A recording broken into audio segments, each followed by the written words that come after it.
to Freetime. This young lady is one of the stars of today's show, aren't you? Jodie will be singing. Also today we'll be showing those of you who wear makeup how to put it on properly.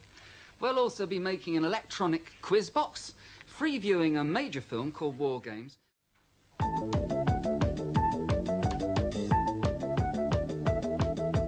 What you gonna make? What you gonna make? This, believe it or not, is an electronic quiz box. Robert and Paul have made this in their workshop, and they're going to show you how you make it. First of all, how do you play with it?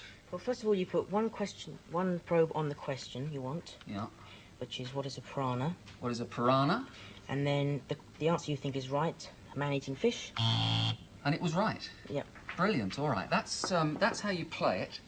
How do you make the quiz box? Well, first of all, you need a battery, a buzzer, bulb and bulb holder, 2 mirror screws, or failing that, a couple of nails with some joining blocks. Yeah.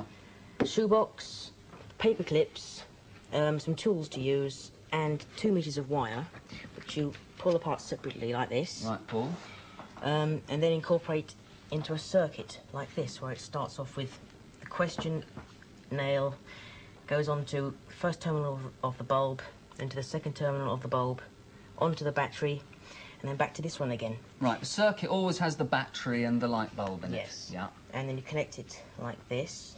And if you want to make it that bit more difficult and more interesting, you can add a buzzer to it, and that's just by connecting a wire from one terminal of the bulb to a terminal of the buzzer, and the other terminal of the buzzer back to the bulb again. OK, and you'll remember that the bulb and the buzzer are to show people that they've got a correct answer. But let's move on to these questions and answers. Well, then you cut out a square of cardboard from underneath the shoebox and divide it into 14 equal squares.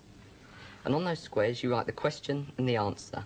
Right. And you connect the question to the right answer by paper clips and wire. OK, now we've got the circuit in the box, and this joins it, does it? Yes. And you can check that it's working properly by putting one on there, one onto the opposite.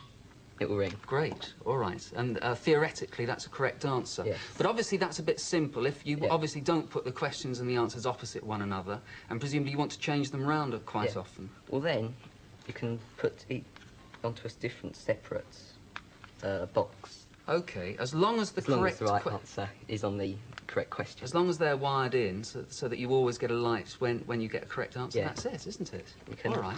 Presumably, you can invent dozens of different quiz games. Yes, the circuitry is limitless. You can make it harder and harder for your brainy friends, can't you, to challenge them. All right, how much does all this lot cost, Paul? Well, with just the bulb, it'll cost £2. Yeah. And with the buzzer, it's £4. And where would you get all these bits and pieces from? Or any good electrical shop. Easy to find. Yeah. A good quiz game for £2, an electronic one, and that is not a bad idea, is it? And here's a fact sheet that you can get with all the information that Paul and Robert have just given you. If you want one, it's free. All you have to do is write to us, address at the end of the show.